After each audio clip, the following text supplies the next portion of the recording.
Welcome to CMD news. నా పేరు కామాక్షి. ముందుగా నేటి వార్తా విశేషాలు. పాఠశాలల విద్య అభివృద్ధికి పాఠశాల యాజమాన్య కమిటీల సభ్యులు ఉపాధ్యాయులు కృషి చేయాలని సర్వశిక్ష కోఆర్డినేటర్ కోరారు.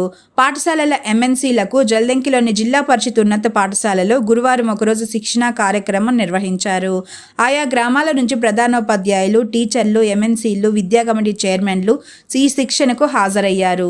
వీరికి రాష్ట్ర స్థాయిలో శిక్షణ పొందిన టీచర్లు ఎన్ఎంసీల విధులు, బాధ్యతలు, బాలల హక్కుల పరిరక్షణ, కమిటీ సమావేశాల విధి విధానాలు, పాఠశాల అభివృద్ధి ప్రణాళిక, పాఠశాల సామాజిక తనిఖీ విధానం, పాఠశాల అభివృద్ధికి ప్రజల భాగస్వామ్యం, విద్యకు సంబంధించి సమస్యలపై పరిష్కారం తదితర అంశాలపై శిక్షణా తరగతులు నిర్వహించారు.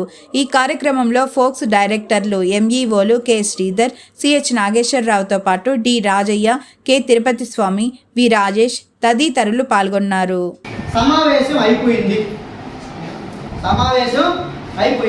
సమావేశం అయిపోయిన తర్వాత మనం ఏం చేయాలా? సమావేశం అయిపోయిన తర్వాత ఏం చేయాలా అంటే తీర్మానాలు మనం తీసుకున్నాం.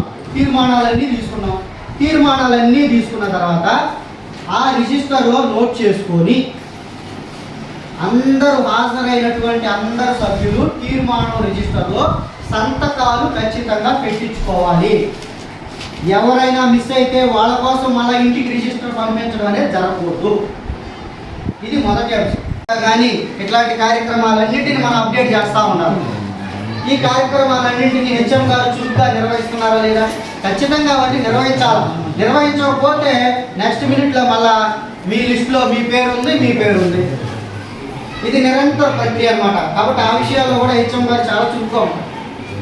అందరూ చక్కగా సహకరిస్తుండబట్టే మన మండలం జిల్లా స్థాయిలో ప్రాధాన్యత క్రమంలో ఎప్పుడూ ముందే ఉంటుంది. దానికి మనందరి సహాయ సహకారాలతో పాటు మీ అందరి సహాయ సహకారాలు కూడా ఉన్నందుకు మేమందరం ధన్యవాదాలు తెలియజేస్తున్నాం.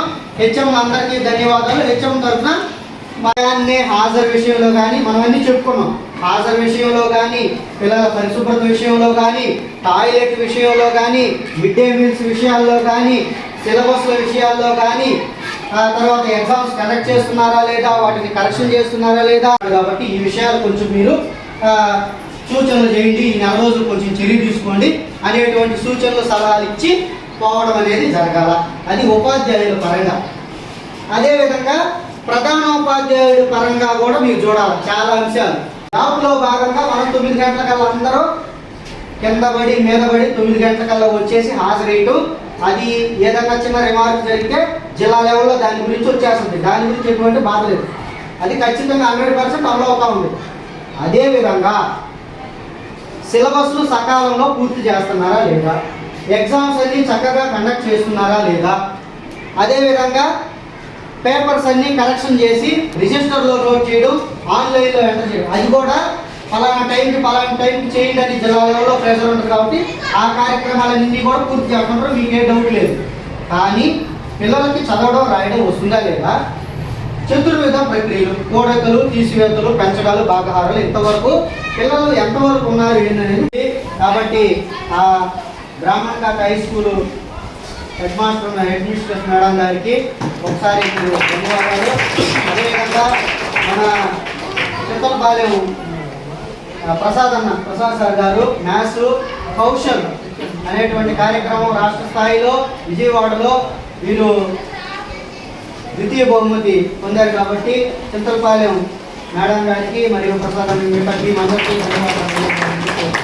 అంటే ఈ కార్యక్రమాల పట్ల జరిగేటువంటి పాఠ్యాంశ కార్యక్రమంగా ఈ బాధ్యతలు తీసుకొని వాటన్నింటినీ కో కరిక్యులర్ యాక్టివిటీస్ కూడా డిస్కస్ చేయాలనేది ఒక అంశం. అది విద్యార్థుల పరంగా. తర్వాత టీచర్స్ పరంగా టీచర్స్ ఖచ్చితంగా సమయపాలన, పాఠశాలకి ఏ సమయానికి హాజరవుతున్నాడు, ఒకవేళ లేట్ అవుతుంటే ఎందుకు లేట్ అవుతున్నాడు, ఆ లేట్ అయ్యేటువంటి కారణము ఆ విద్యార్థి పాఠశాల ప్రార్థనా సమయానికి మొదట విద్యార్థుల పరంగా చేయాలి, 2 ఉపాధ్యాయుడి పరంగా చేయాలి, 3 ప్రధానోపాధ్యాయుల పరంగా చేయాలి. 3 అంశాలు. మొదటి అంశంలో విద్యార్థుల పరంగా చేయాల్సి వచ్చినప్పుడు ఏమేం చేస్తాము అంటే అన్ని విద్యార్థులకు సంబంధించినటువంటి అంశాలు ఉంటాయి.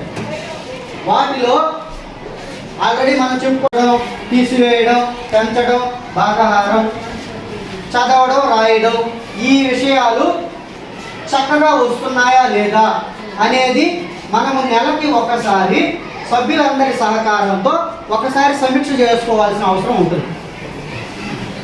అదేవిధంగా మనం పాఠశాలలో నిర్వహిస్తున్నటువంటి పాఠ్యాంశాలు, పాఠ్యేతర అంశాలు, కో-కరిక్యులర్ యాక్టివిటీస్ కూడా, ఏదైనా కాంపిటీషన్స్ కానీ, యానివర్సరీలు కానీ, విహారయాత్రలు కానీ, ఈ తిథి భోజనాలు కానీ, విద్యాంజలి కార్యక్రమాలు కానీ, ఏదైనా క్విజ్ కాంపిటీషన్స్ కానీ హై స్కూళ్ళలో ఎక్కువగా చేస్తూ ఉంటారు.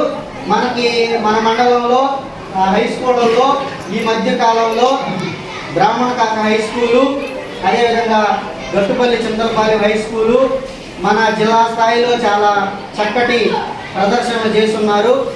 వారు బ్రాహ్మణ కాక హై స్కూల్లో అయితే సీడ్స్ అనేటువంటి స్వచ్ఛంద Malinidevi multi speciality hospital, Christian Peta, 5వ line, Kavali. Doctor Battina Narendrababu, MBBS, MS, general and laparoscopic surgeon. మా హాస్పిటల్ నందు అందించు వైద్య సేవలు: లాప్రోస్కోపిక్ ద్వారా అపెండిసెక్టమీ, 24 గంటల కడుపు నొప్పికి చికిత్స, హెర్నియా మరియు పిత్తాశయంలో రాళ్లు తీయబడును, డెంగ్యూ, మలేరియా, టైఫాయిడ్, వాంతులు, విరోచనాలు మరియు అన్ని రకాల జనరల్ కేసులకు వైద్యం చేయబడును. పేగు రంధ్రం పడుట, పేగు మెలికపడుట, పేగుపూత, వర్బీజం, హెర్నియా, నరాలు ఊపడం, హైడ్రోసిల్, థైరాయిడ్ ఆపరేషన్లు చేయబడును. పైల్స్, మొలలు, ఫిషర్, లూటీ, లైపోమా, కొవ్వుగడ్డలు, వీటికి చికిత్స చేయబడును. కడుపులో పేగుపూతకు ఎండోస్కోపిక్ చేయబడును. శరీరంలో ఇతర కురుపులకు వైద్యం చేయబడును. అన్ని రకాల పాయిజన్ కేసులు చూడబడును. పాము కాటు, తేలుకాటుకు ప్రత్యేక వైద్యం. మా హాస్పిటల్స్ ప్రత్యేకతలు: ICU, lab, AC and non AC rooms, 24 గంటలు మెడికల్ షాప్. అత్యవసర కేసులు అన్ని వేళలా చూడబడును. Malinidevi multi speciality hospital, Christian Peta, 5వ లైన్, కావలి. ఫోన్ నంబర్స్ 9398665676 మరియు 08626245167.